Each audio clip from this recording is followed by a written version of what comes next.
well, the swim location is probably the most difficult, because if you don't live anywhere with access to a river, if it's a river swim, or the sea, if it's a sea swim, it's quite difficult to Yeah. replicate that.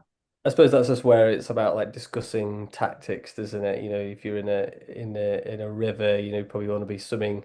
If you're going downstream, you want to be in the Yeah, middle, and yeah, that sort of thing. That there are things that you can discuss. Obviously, it's not the same as going and practicing, but if you practicing. haven't Yeah, got that option, it's saying discussing tactics of go like how do you do it? How do you duck in and out of waves? How does that look like? And yeah, obviously, they're difficult skills to do, yeah, but if yeah. you're there a few days before, you can maybe practice or but having That's having that yeah. discussion. That's one of my key things. So, like, typically in that last week, they'll be traveling abroad, let's say. So again, it's very common that when you go abroad, you do one in Europe, and it's maybe a sea swim in a calm bay somewhere. But in the UK, you've not done any sea swimming at all, even if you've been in the lakes.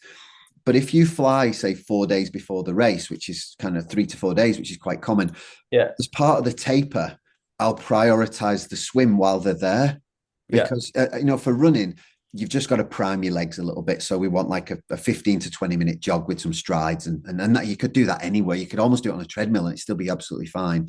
On the bike, we just need to make sure the bike's set up well after travel, and that you just warm up again and prime the body for exercise. But really, that can be done anywhere. You don't really need to check the course that much.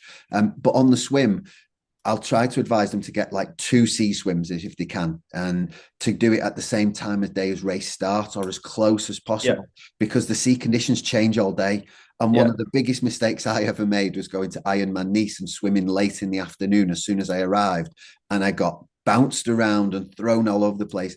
And the panic and nerves that set in were ridiculous. But yeah, come race day, it was flat as a pancake at 6 in the morning. And yeah, just learning from that and passing that on is like, I don't just want you to go and swim late in the afternoon. If that's all yeah, you can do, it might still be worth it. But yeah, yeah, yeah, if yeah. possible, let's get up early, and at 8 a.m., let's say, as a compromise, go down and do 30-minute swim and see what the conditions are like.